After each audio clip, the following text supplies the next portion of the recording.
Yorana et bienvenue dans Manava. La 7e édition de la semaine olympique et paralympique se déroule en ce moment et ce jusqu'au 31 mars. Cet événement a pour objectif d'inciter nos jeunes à la pratique du sport et a pour thème l'inclusion. J'accueille pour en parler Barbara Martins-Nio, qui est responsable du site de Tahiti pour le comité d'organisation des Jeux olympiques et paralympiques de Paris 2024. Voilà. Stéphanie Sanker, qui est chargée de mission en PS Sport à la DG2E, donc la Voilà. Direction Générale de l'Éducation, aidez-moi. Et des enseignements. Et des enseignements, merci. François Derbecourt, qui est directeur de l'USSP, donc l'Union du sport scolaire polynésien. Yorana. Et Philippe Chon, qui est directeur de l'USEP, donc Union sportive de l'enseignement du premier degré. Yorana. Ravi de vous accueillir tous les quatre sur ce plateau. Barbara, en quelques mots, qu'est-ce que la semaine olympique et paralympique ?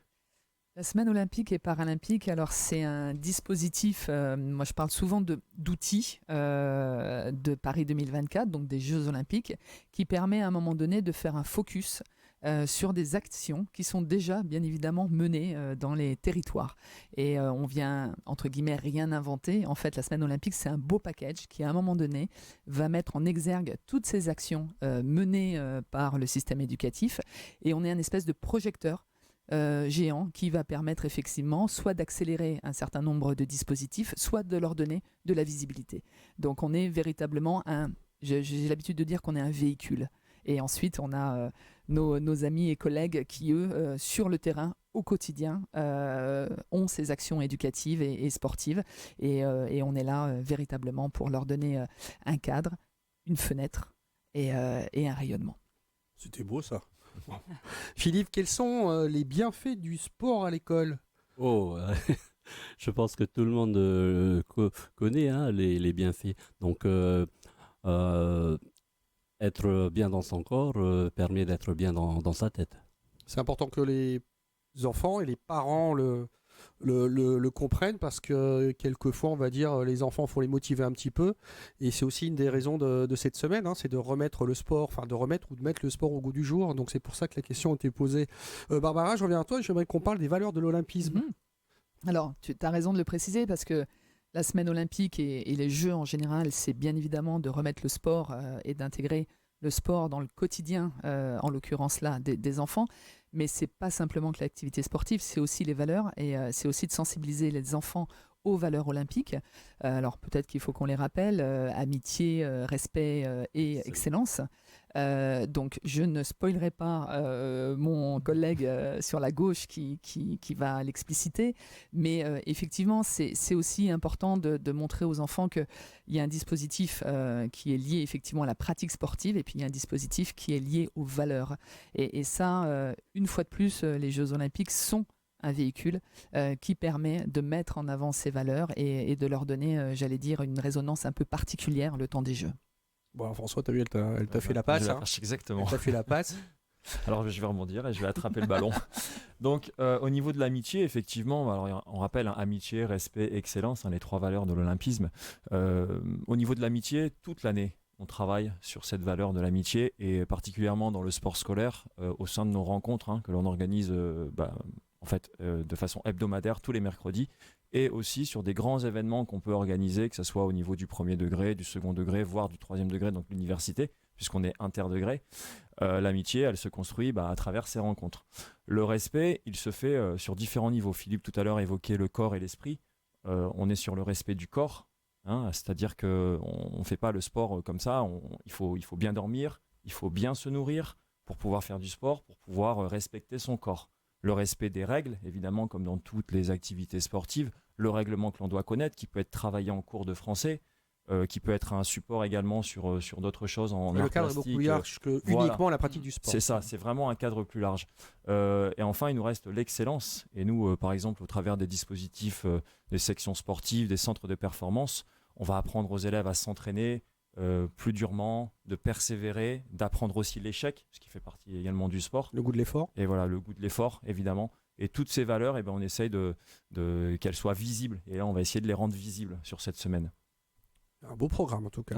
Ouais. Stéphanie, est-ce que la jeune génération est suffisamment active ?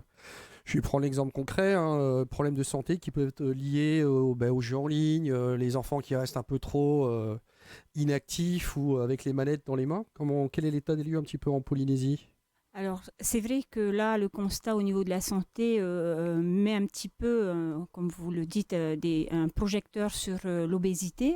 Et en tous les cas, le dispositif Génération 2024, qui est aussi intégré à Paris 2024, permet justement de redonner des bonnes habitudes et des habitudes saines pour que les enfants puissent un petit peu, autant des réseaux sociaux où tout le monde est sur son téléphone ou sur les réseaux, trouvent l'intérêt de participer à toutes les actions engagées par les écoles, les établissements, les associations, les fédérations. Donc en fait, c'est une belle opportunité que les jeux nous offrent ici pour engager justement la jeunesse dans les activités physiques. Les parents ont cette prise de conscience aussi parce que l'un ne va pas sans l'autre. Alors, l'éducation, enfin en tous les cas tous les ministères, c'est un travail interministériel, met un point d'honneur à intégrer l'ensemble des parents dans les réunions de conception des projets et dans les rencontres sportives. On essaye de les associer au maximum pour qu'ils se rendent compte qu'ils ont aussi leur rôle pour accompagner les enfants dans ce parcours de l'élève sportif citoyen. Et puis l'exemple vient des parents normalement. Philippe, quels sont les objectifs de cette semaine ? Alors, en fait, il y en a plusieurs, hein, mais l'objectif principal, c'est vraiment de sensibiliser nos élèves aux valeurs olympiques et paralympiques. Avec un thème bien particulier, François, qui est l'inclusion. Oui, l'inclusion, effectivement, on travaille dessus depuis. Alors, on n'a pas attendu la semaine olympique et paralympique pour le faire. Pour autant, c'est le moyen vraiment de mettre le focus dessus, puisque c'est la thématique qui a été choisie cette année. Alors, l'année dernière, c'était le développement durable. Hein. Cette année, c'est bien ça. Hein. Oui. Cette année, c'est donc l'inclusion. Et l'inclusion, nous, on la vit, on essaie de la faire vivre tous les jours et sur toutes nos rencontres. Hein, on partage les mêmes espaces de pratique, on partage les mêmes temps de pratique.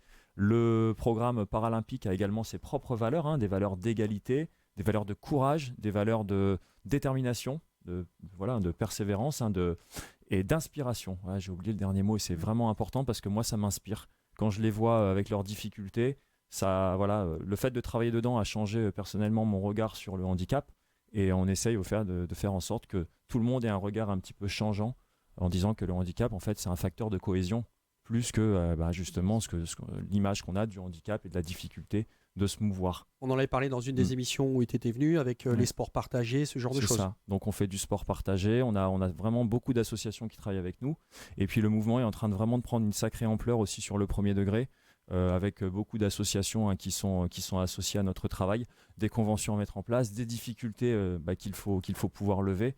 Et une fois que les difficultés sont levées, j'ai des exemples, il me faudrait une demi-heure pour les citer, mais il y a vraiment beaucoup d'exemples, notamment la dernière fois avec le centre Papanui sur le travail qui est fait autour des sports de combat, où on voit vraiment dans le regard des enfants qui vivent avec la trisomie 21 ou des enfants qui sont en confrontation avec eux, que vraiment leur regard a changé au fur et à mesure des rencontres, et c'est vraiment, vraiment inspirant, encore une fois. Barbara, ça donne du baume au cœur, tout ça, et on se dit qu'on avance et c'est pas mal. Hein.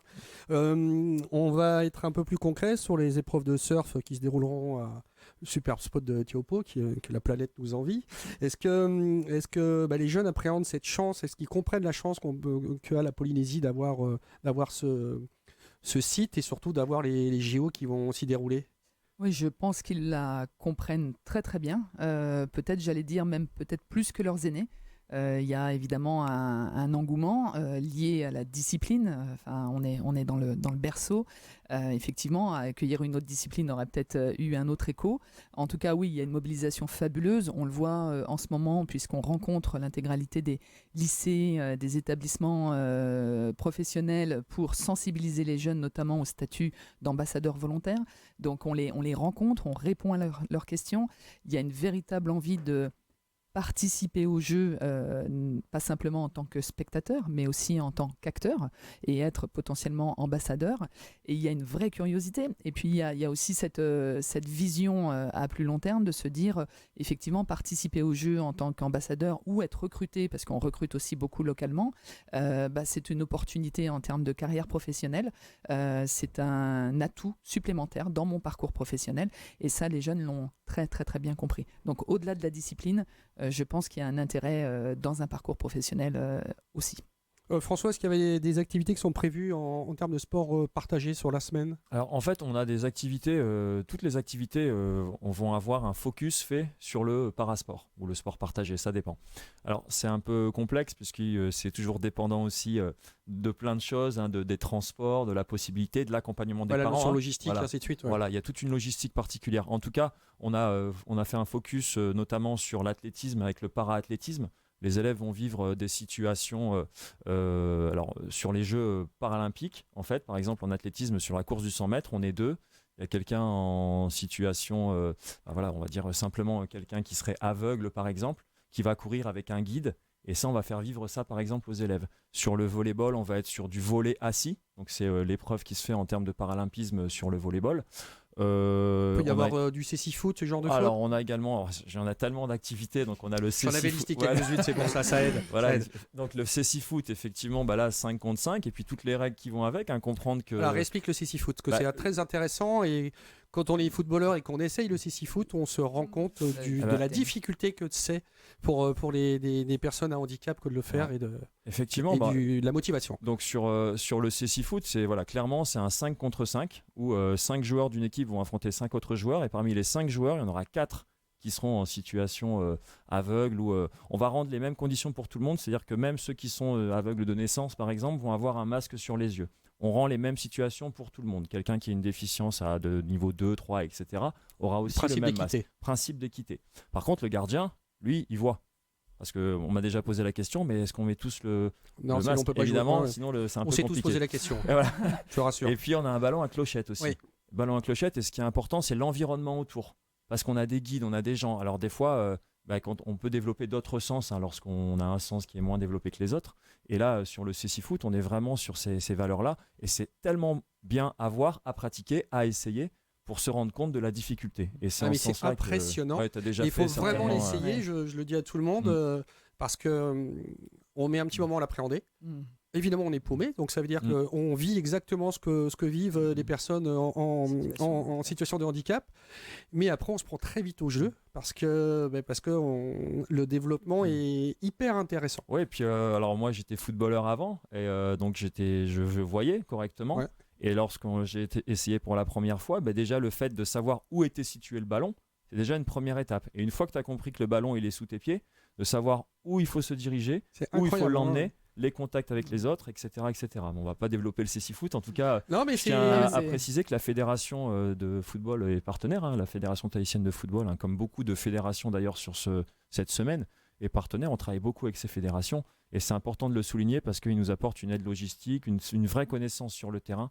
Et je tenais également à le souligner et à les remercier. Je suis allé regarder ce qui se faisait un petit peu sur les années précédentes. Et alors là, on a parlé du cécifoot. J'ai vu aussi qu'il y a des écoles qui avaient fait des parcours habilités en fauteuil. Pour faire comprendre on va dire les copains de la classe et ainsi de suite ce que c'était que de se mouvoir en fauteuil. Ouais. Et, dans le premier degré, mardi, dans la salle de l'AS Vénus, on mettra en place un terrain de handi-basket avec des élèves de la fraternité chrétienne. Donc il y aura des petits matchs de 3 contre 3 où tout le monde sera en fauteuil. Donc ça fonctionne. Voilà, tout le monde est en fauteuil C'est ça. avec les règles qui sont liées au handi-basket et les gens Tout à vont essayer fait. de faire ça. Et à côté, on sera en demi-terrain, on mettra en place des ateliers de sensibilisation pour tous les élèves qui ne pourront pas jouer. Et ils seront en situation de handicap, ils seront en fauteuil. Est-ce que les élèves, justement, sont demandeurs? Est-ce que quand vous leur avez expliqué qu'il y avait à avoir ce type d'atelier, est-ce que tout de suite ils se sont dit, moi je veux essayer ça, je veux comprendre? Est-ce qu'il y a de l'intérêt, de la curiosité? C'est sûr que quand on présente le handi-basket, ça donne envie, hein, tout de suite. Donc ça va permettre à chacun de bien comprendre. Stéphanie, est-ce que la pédagogie par le sport est efficace? Est-ce qu'on peut voir des différences flagrantes, on va dire, avec avant et après? Est-ce que ces fameuses valeurs sont appliquées après au jour le jour? Complètement. Le sport permet de développer toutes ces compétences transversales nécessaires dans toutes les acquisitions notamment en mathématiques, en français. Enfin, je n'ai pas besoin d'illustrer, ça se comprend.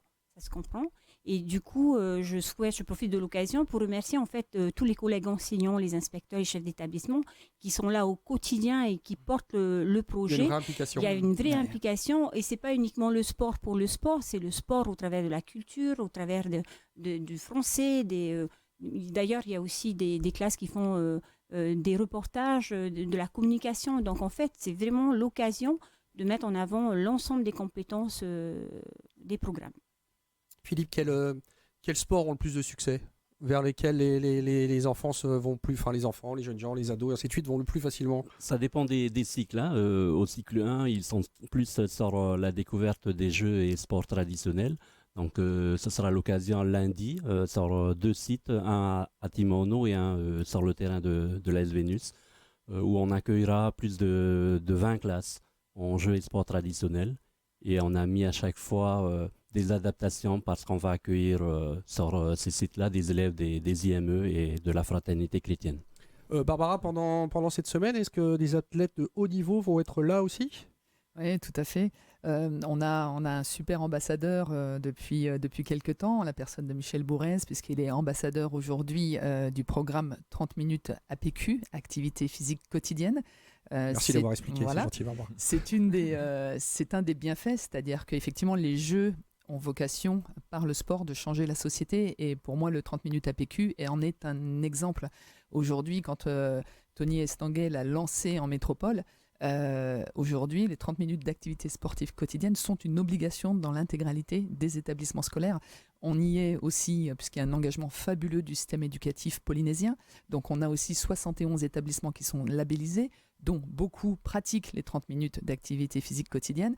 Donc voilà, ça c'est des choses extrêmement concrètes qui, effectivement, dans la vie quotidienne des élèves, ont un impact et font changer leurs habitudes. Donc c'est plutôt extrêmement positif. Et aujourd'hui, Michel Bourrez incarne ces élèves. Et on a une belle séquence le 29, je crois, mercredi au lycée de Taravao, où Michel va venir avec nous faire une séance d'activité physique quotidienne. Je serai également présente et on sera également présent avec le directeur exécutif de la Fédération internationale de surf qui vient aussi en tant que grand Manitou du sport international s'agissant du surf, qui vient voir un peu comment les jeux ne sont pas simplement un héritage matériel, mais sont aussi un héritage immatériel, et comment ça engage aujourd'hui la jeunesse polynésienne. Ça va mettre quand même un sacré highlight sur la Polynésie, sur Tiopo, et puis sur la qualité des surfeurs polynésiens.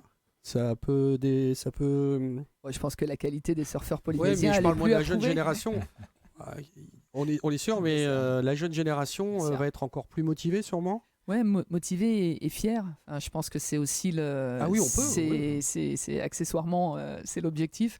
C'est cette fierté aujourd'hui de mettre en avant un territoire qui, moi je le rappelle toujours, mais la Polynésie et en tout cas les Outre-mer de façon plus globale, hein, dans les équipes olympiques, sur 350 athlètes, c'est quasi 50 athlètes Outre-mer. Donc c'est quand même très important, et apporter les Jeux en Polynésie française, c'était aussi pour le comité d'organisation d'ouvrir grand les Jeux et de le partager avec tous ces territoires, et ça c'est important. Donc il va y avoir une grande fierté, je l'espère, de la jeunesse des Polynésiens. En tout cas nous, comité d'organisation installé maintenant à Tahiti depuis 8 mois, on est extrêmement fiers et on est portés par toute cette énergie. Et puis on a une vague mythique, la planète nous l'envie, quoi. Donc il faut en être fier. Et puis si vous permettez, Mais Vas-y, juste, j'en profite parce que jusqu'ici on n'avait pas accès à l'activité surf dans les écoles du premier degré. Et depuis l'année dernière, c'était une volonté aussi ministérielle, c'est de mettre en place ces actions d'enseignement du surf chez les tout petits. Donc là, il y a aussi un bel engouement, et puis on est tous portés par cette belle vague de l'olympisme. Et concernant le surf, si je peux me permettre également, allez-y, faites-nous plaisir. Oui. On a aussi dans le second degré donc des enfants qui se réunissent sur 6 événements. Donc là, on parle de jeunes qui vont de la 6e jusqu'à la terminale. On a 2 sections sportives, un surf identifié également en Polynésie. On a une sur le collège de Mahina, il y en a une sur le LP de Papara. Et on fait se rencontrer ces établissements, je te dis, 5-6 fois dans l'année. On a des finales qui vont être prévues. Et donc le vivier est là, l'avenir est là, Relève. en fait. Et c'est vrai qu'il va y avoir un vrai sentiment de fierté, comme disait Barbara, de voir leurs amis, parce qu'ils vont sur les mêmes vagues. Hein. Alors nous, c'est vrai qu'en scolaire, on va pas sur Tiopo, parce que ça serait un Step peu... by step. Voilà. On va y aller Progressivement. Même si on sait que certains de nos élèves des sections y vont. En tout cas, dans le cadre de nos rencontres, nous, on est plutôt sur la Papeno, ou on est sur le centre technique de surf. Mais évidemment, on va pas sur Tiopo. Mais en attendant, voilà, il y a un vrai engouement qui est fait. Et on sent, nous, au niveau des chiffres, qu'il y a plus de surfeurs cette année licenciés à l'USSP que les autres années, par exemple. On va aller au bout du côté surf. On a de réelles chances en surf pour les JO. On va en taper quelques-uns quand même ou non? D'habitude, je sors toujours mon Pascal Luciani, qui est responsable du surf dans mon équipe. Donc, je ne me prononcerai pas là-dessus. Mais en tout cas, ce qui est clair, c'est qu'à titre personnel et bien évidemment en tant que représentante du comité d'organisation, on en rêve tous. On en rêve tous. Bah oui. Ça serait quand même extraordinaire. Un Polynésien avec une médaille olympique autour du cou. On en rêve tous. Ça serait grandiose, quoi. Ouais. Et bon, on va aller la chercher On fait obligatoirement. tout pour. Bien sûr. En faisant des recherches, j'ai vu aussi qu'il y avait des ateliers éco-responsables qui étaient mis en place. C'est le cas aussi là, Philippe?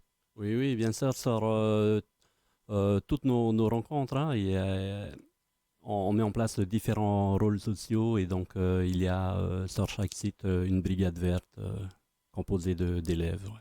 Et l'idée, c'est quoi? C'est de ne pas laisser de détritus. On va se ainsi de suite. rapprocher on va pas dire zéro déchet, mais des rencontres propres.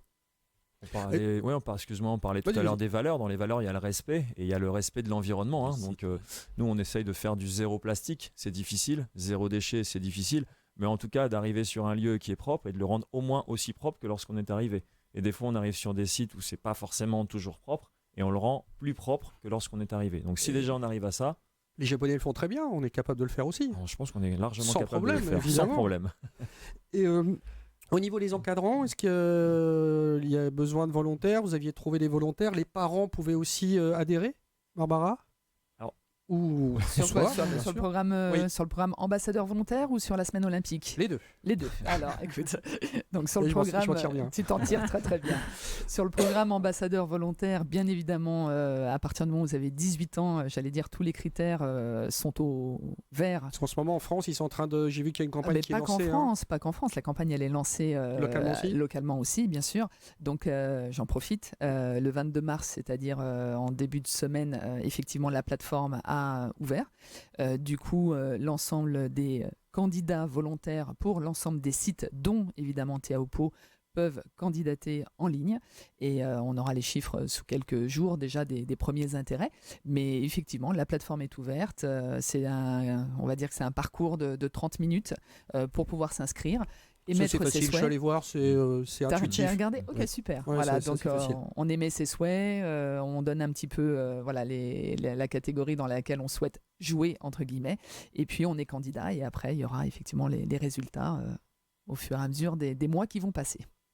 Moi je reviens aussi sur les parents, parce qu'on parlait des enfants, mais vous voyez une prise de conscience des parents après une semaine comme ça? Est-ce qu'ils se disent effectivement, ça a réveillé peut-être mon fils, ma fille, et on lui a donné une bonne dynamique et une bonne de bonnes habitudes. Stéphanie, qu'est-ce que tu en penses? Ça se voit? Alors, ça commence à se voir. En tout cas, on l'espère, mais en tous les cas, ça commence à se voir parce que les parents viennent, nous appellent, nous questionnent, et on voit qu'ils commencent à s'intéresser justement. Et le fait qu'ils nous accompagnent dans les rencontres montre qu'effectivement, ils se saisissent aussi du sujet. Parfois, on donne envie aussi, parce que moi, souvent, les élèves, enfin les parents viennent me voir en disant mais moi j'ai vraiment envie de faire ce que vous proposez là. Et on m'en dit malheureusement, il y a des questions de licence, il y a des questions d'assurance, donc on pourrait imaginer, donc on a encore du travail à faire là-dessus. En tout cas, il y a une réelle motivation au niveau des parents pour participer. Et là, ils viennent et on voit, on a fait récemment les finales avec beaucoup d'élèves qui étaient réunis, des finales de sport collectif et autres, etc. Et on a vu beaucoup de parents sur les sites, ce qui a priori ne se faisait pas forcément avant. Après, il faut que le parent puisse être disponible pour venir. On crée des agréments, on donne des agréments pour l'accompagnement des élèves. Et là, on a des parents aussi qui nous sollicitent. Et maintenant, on a mis ça en place et ils peuvent accompagner vraiment avoir un rôle important d'accompagnement de l'équipe. Alors ils sont pas coachs ou autre chose comme ça. Hein. Ouais, mais ça génère une émulation. Voilà, On sent que- c'est ça. voilà. Mais C'est pour exactement compléter ça. le propos de François, le fait d'avoir aussi comme partenaire la Fédération des parents d'élèves, ça aide beaucoup parce qu'ils sont un véritable vecteur de communication auprès des parents sur tous les projets engagés dans le cadre de l'olympisme. Et si je peux me permettre, en fait, c'est aussi la magie des jeux.